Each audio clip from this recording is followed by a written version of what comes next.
제목이 뭐죠? 같이 제목 한번 보겠습니다. 같이 한번 말해 주시기 바랍니다. 시작. 내가 네, 축복하다. 준비한 것 말씀드리겠습니다. 저는 오늘 본문을 읽으면서 어색하기도 하고 또 생뚱맞는 어릴 적 추억을 한번 생각해 보았습니다. 제가 초등학교 저학년 시절 어느 추운 겨울날 제 어머님께서 모카솜으로 물레를 짜자 실을 뽑고 계셨습니다. 저는 어머니에게 물었죠. 엄마, 물레로 실을 뽑아 뭘 하시게요? 어머님이 대답하셨습니다. 내 연실 만들어 주려고.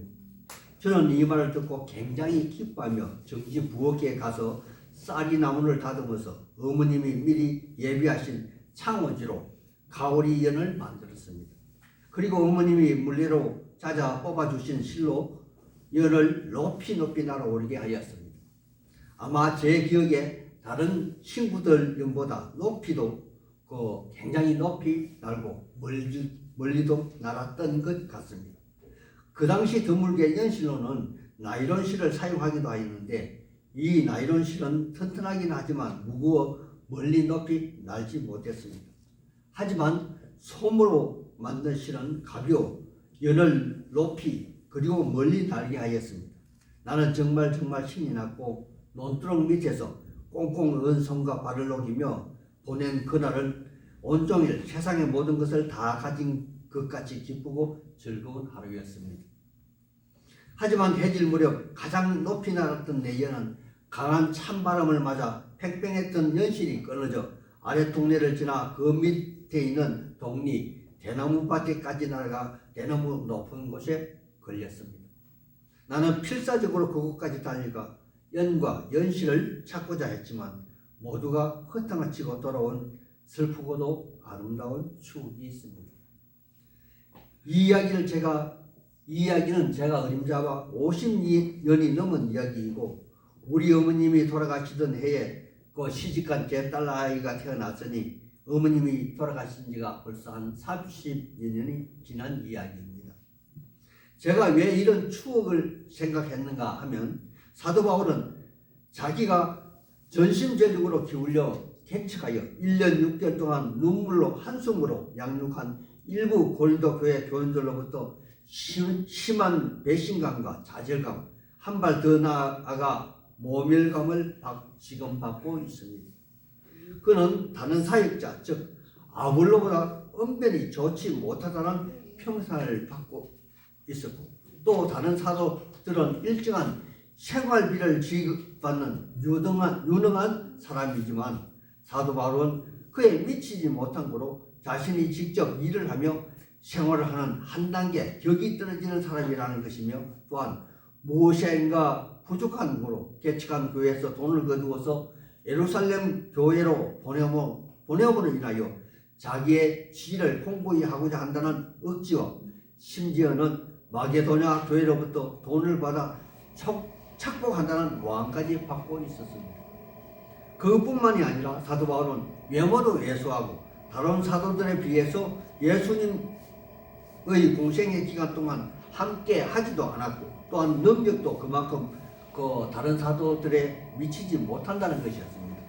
그래서 사도 바울은 여기 고린도후서 10장과 11장에서 도덕적이고 양심적이고 그리고 율법적인 문제에 있어서 다른 사도에 비해서 뒤지지 않는다고 또한 다른 사도들보다 더 출신 성공부터 남다르다고 또 더 수고하였고 고통을 받았고 심지어는 죽음에 이르도록 핍박을 받았노라 그렇게 증언하고 있습니다. 그리고 그는 한층 더 강도를 높이하여 여기 12장에 들어와서는 마침내 자기 자신이 전에 경험은 하였으나 여태까지 단 한 번도 이야기한 적이 없는 주의 환상과 계시에 대하여 대적자들에게 공개하려 합니다. 아마도 이러한 사도 바울의 간증은 큰 이슈가 되어서 당시나 지금이나 많은 사람들의 기대의 상황이었고 또한 대단한 관심의 대상이었던 것입니다. 아니 이러한 사도 바울의 간증은 주님을 믿는 후대의 모든 크리스찬들이 모두 다 듣고 싶어하고 알고 싶어하는 그러한 내용이 아닌가 생각해 봅니다. 제 입장에서는 다른 사람들처럼 다른 사람들보다도 더 기대하고 바라던 바였다고 생각이 되어집니다. 그러나 웬일인지 사도 바울은 높이 날았던 연이 강한 바람을 맞아 연신이 끊어진 같이 꿈이 사라진 같이 다른 사람의 건덕을 위하여 두려운 마음으로 대적자들을 위한 공격을 하지 않겠다. 더 이상 간증을 하지 않겠다. 선언해버리고 말해버렸습니다. 이것은 다른 표현으로 어린아이가 잔뜩 부푸는 풍선을 계속 불다가 마침내 뻥 터져버리는 것 같이 우리 초보 그리스도인들에게는 기 빠지는 선언이고 엄청난 기대 상실의 사건이었습니다. 하지만 제가 50년 전에 어머님이 저에게 물려준 물레로 그 연실을 만들어 주셨던 그 사랑에 대한 아름다운 추억처럼 사도 바울은 이 일로 인하여 굉장한 깨달음을 얻게 된 것입니다. 바로 지금까지 해결하지 못한 자기 자신의 육체의 가시에 관한 이해입니다. 여러 계시를 받은 것이 지극히 크므로 너무 자만하지 않게 하리고 내 육체의 가시 곧 사단의 사자를 내게 주셨으니 이는 나를 쳐서 너무 자만하지 않게 하려 하심이라. 아멘. 사도 바울은 이러한 깨달음을 가진 후에야 비로소 주님으로부터 직접적으로 기도의 응답을 받습니다. 내 은혜가 내게 족하다. 그럼 오늘 본문의 말씀을 본격적으로 한번 살펴보겠습니다. 1절에 무익하나마 내가 부덕불 자랑하노니 주의 환상과 계시를 말하리라. 하나님의 사람들이여 사도 바울은 말합니다. 무익하나마 부덕불 자랑하노니. 그런데 우리 한번 곰곰 생각해 보십시오. 사도 바울의 간증이 과연 누구에게 실익이 없고 무익한 일인가요? 말하는 자신일까요? 아니면 간증을 듣는 청자일까요? 만약 청자 입장이라면 굉장히 유익을 받는 사람이 많았을 것입니다. 하지만 여기 본문에서는 자기 자신에게 무익하고 실익이 없다는 것을 말하고 있는 것이라 생각이 되어집니다. 왜냐하면 간증은 지극히 개인적이고 주관적인 사건이기 때문에 받아들이는 사람들 입장에 따라 그 평가가 달라진다는 것입니다. 그러므로 그의 개인적 간증은 들은 청자의 판단 여부에 따라서 바울을 오해할 수도 아니면 더 높이 평가하여 바울을 숭배할 수도 있다는 것입니다. 따라서 간증을 하는 바울의 입장에선 어떤 때는 굉장한 부담으로 다가오고 있다는 것입니다. 그런데 그는 이러한 부작용을 감안하더라도 부덕불 자기 자신의 간증을 자랑하기로 바울 사도는 마음을 먹었다는 것입니다. 그래서 그는 그런 주의 환상과 계시를 받은 자신을 제3자적 관점에서 기록하고 있습니다. 2절과 3절 우리 같이 한번 읽어보겠습니다. 2절과 3절입니다. 시작. 내가 그리스도 안에 있는 한 사람을 아노니 그는 14년 전에 실제 하늘에 끌려간 자라. 그가 몸 안에 있었는지 몸 밖에 있었는지 나는 모르거니와 하나님은 아시느니라. 내가 이런 사람을 아노니 그가 몸 안에 있었는지 몸 밖에 있었는지 나는 모르거니와 하나님은 아시느니라. 아멘.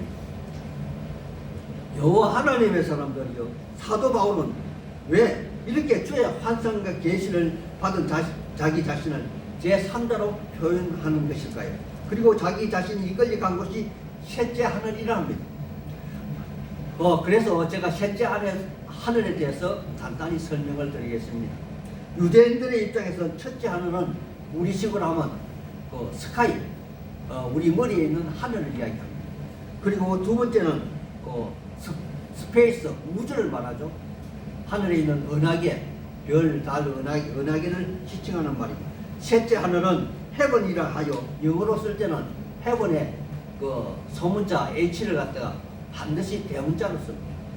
그렇다면 이 헤븐은 하나님이 계신 곳이고 또 온 우주 만물을 섭리하시는 운행하시는 그런 하나님이 계신 그것을 이야기하는 것이며 장차 그리스도인들이 가서 영원한 삶을 누리는 바로 그곳을 셋째 하늘 헤븐이라 합니다. 그러므로 이곳을 방문한다는 것은 아마도 이 땅에 육신을 가진 육신의 몸을 입고 있는 이성의 사람으로서는 도저히 설명할 수도 납득할 수도 이해할 수도 받아들일 수 없는 일로서 말 그대로 초자연적 현상이기 때문에 그 바울 자신도 자신이 경험한 일임에도 불구하고 육신의 자신으로서는 도저히 모르는 일이라 그렇게 말하는 것이라 생각이 되어집니다. 그런데도 불구하고 그는 그러한 경험을 당시로부터 14년 전에 이러한 일을 경험했다고 합니다. 여호와 하나님의 사람들이요, 사도 바울은 여기 고린도 전후서를 약 AD 56년경에 기록하였다 학자들이 주장합니다. 그렇다면 주의 한상과 계시는 약 주후 42년경에 경험한 일로서 바울 사도의 신앙의 초창기일 때일 것이며, 그가 아라비아 강야에 3년 동안 홀로 있을 때나 아니면 안디옥 교회에 바나바와 동역할 때 경험한 일일 것입니다. 그렇다면 바울 사도가 이렇게 주의 환상과 계시를 받은 연도를 기록한 것은 우리 이 땅의 시간대 속에서 일어난 사건으로서 지극히 이성적인 사안입니다. 그런데도 그는 육신의 몸이 함께 경험한 일인지 아니면 몸을 떠난 영의 경험인지 전혀 자기 자신도 모른다, 그렇게 기록하고 있습니다. 그리고 사절에 그가 나그네에 이끌려가서 이성의 말로 도저히 감당할 수 없는 말을 들었다 합니다. 여호와 하나님의 사람들이요, 저는 개인적으로 이러한 현상을 경험한 사도 바울이 더 상세하게 이 일에 대하여 자세한 설명을 하였다면 개인적으로 저에게 굉장한 의욕이 있었다, 그렇게 생각해 봅니다. 왜냐하면 저도 신앙의 초창기 때 영음을 들은 적이 있었고 온몸이 불타는 그런 경험을 한 적도 있었고, 또 여기 본문에 미치지는 못하지만 영육이 분리되어 몸 밖에서 내가 내 자신을 지켜보는 그러한 경험도 한 적이 있었습니다. 당시 저는 이것을 설명할 수가 없어서 많은 신앙의 선배들을 찾아가 물어보았지만 속 시원한 대답을 얻지 못했고, 들으는 그러한 사람들이 이 귀신의 역사가 아닌가 그렇게 말하는 사람도 있었습니다. 그래서 저는 제 방식대로 내가 미쳤나 보다 이렇게 내 자신을 치부한 적이 있었다는 것이죠. 그런데 사도 바울의 영적인 신앙 간증은 여기서 그만 끝내버리고 맙니다. 물론 그 이유는 6절 하반절에 기록된 말씀으로 누가 나를 보는 바와 같이 내게 듣는 바에 지나치게 생각할까 두려워하여 그만두노라. 아멘. 여호와 하나님의 사람들이여, 우리 크리스찬은 그 어떤 경우에도 상대방의 건적을 먼저 우선시하지 자기 자신을 먼저 내세우는 법이 없습니다. 예를 들어볼까요? 이스라엘 지도자 모세도 출애굽기 32장 32절에 이스라엘 백성들이 타락을 하였을 때 자기 자신의 이름이 생명록에서 지워질지라도 이스라엘 구원을 소망한다, 그렇게 하면서 하나님께 기도한 적이 있습니다. 또한 여기 사도 바울도 로마서 9장 3절에 보면 자기 자신의 일거와 친척의 구원을 위하여 자기 자신이 저주를 받아 그리스도에게서 끊어질지라도 그들의 구원을 소망한다, 그렇게 기록하고 있기 때문입니다. 바로 이러한 맥락에서 사도 바울은 여기 신실한 고린도 교회 교인들과 또 오고 오는 세대의 크리스찬들을 위하여 여기 일부 사도 바울을 대적하는 고린도 교인들과의 싸움을 그만두노라, 그렇게 선언하고 있는 것입니다. 여호와 하나님의 사람들이여, 여기까지 생각에 미친 사도 바울은 이제야 외부로 돌렸던 눈을 자기 자신에게 돌려서 자기 자신의 신앙 상태를 점검하게 됩니다. 7절의 말씀을 같이 우리 읽어보겠습니다. 7절의 말씀입니다. 시작. 여러 계시를 받은 것이 지극히 크므로 너무 자만하지 않게 하리고 내 육체의 가시 곧 사단의 사자를 주셨으니 이는 나를 쳐서 너무 자만하지 않게 하시리라. 아멘. 여호와 하나님의 사람들이요, 여기 사도 바울의 육체의 가시, 즉 사단의 사자는 일부 학자들이 주장하는 바 간질병이라고 하는 사람도 있고, 또 안질병이라 하여 점차 시력을 잃어가는 그러한 병이라는 그러한 설도 있습니다. 하지만 대체로 안질병이라 주장하는 학자들이 많은데, 그는 사도행전 9장 3절 이하에 보면 그 주님을 만날 때 강한 빛 가운데 그 주님을 만나게 되었으므로 그의 눈이 멀었던 기억이 있습니다. 또 갈라디아서를 제외한 대부분의 서신은 그 바울 자신이 쓴 그 편지가 아니라 대필 서신이라는 것입니다. 특히 로마서 그 뒷부분에 보면은 드디오가 대필하였다 직접 밝히고 있기도 합니다. 하지만 그가 간질병을 앓았던 아니면 안질병을 앓았던 사도의 입장에서 온전하지 못한 육체를 가지고 복음을 전하면 상당한 장애 요인인 것은 분명합니다. 그래서 그는 자기 자신이 생각하는데 주의 복음을 위해서 자기 육체가 온전하지 못하면 여러분, 아니 여기 본문에는 3번이라 하는데 유대인의 입장에서는 3이라는 숫자는 성부, 성자, 성령 하나님의 수, 즉 그 하늘의 숫자를 지칭하므로 자기로서는 최선을 다해 기도했건만 끝내 시험을 입지 못했다는 것입니다. 하지만 여기 대적자들과 그들의 방식대로 처음보다 그 목소리를 자꾸 크게 하고 더 강도를 높이 하는 방법으로 대처하고 대적하여 또 방어하는 그러한 방법을 포기하고 자기 자신에게 주어진 하나님의 섭리를 곰곰이 생각하게 되었을 때 그는 비로소 자기 자신의 타락한 죄성을 깨달아 알게 된 것이라 생각이 되어집니다. 즉 육체의 가시, 사단의 가시는 나를 쳐서 너무 자만하지 않게 하려는 하나님의 은혜라. 그리고 그 깨달음 뒤에야 비로소 주님으로부터 분명한 응답을 받게 됩니다. 내 은혜가 내게 족하다. 내 능히 약한 데서 온전하여짐이라. 아멘. 여호와 하나님의 사람들이요, 여기 사도 바울이 깨달은 깨달음은 오늘 우리에게 적용해 보면 어떨까요?